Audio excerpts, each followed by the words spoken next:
Hey friends, in this video, I'm going to show you how to invite someone to your workspace on ClickUp. To do that, click invite in the lower left hand side and you will find this window here where you can easily type in the email address of someone. So I'm going to go ahead and type in an email address right here. Let's say that's my email.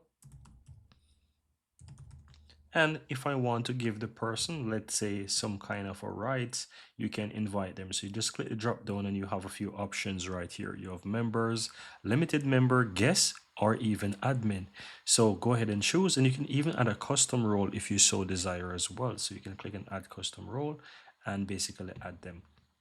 Once you're satisfied, let's say I'm going to add this person as an admin. I go ahead and do that, then click and send invite. And that's it. They will be able to receive the invite. They'll be able to join. They'll also need to have a ClickUp account, but they will be able to join with the role to that workspace that you've granted.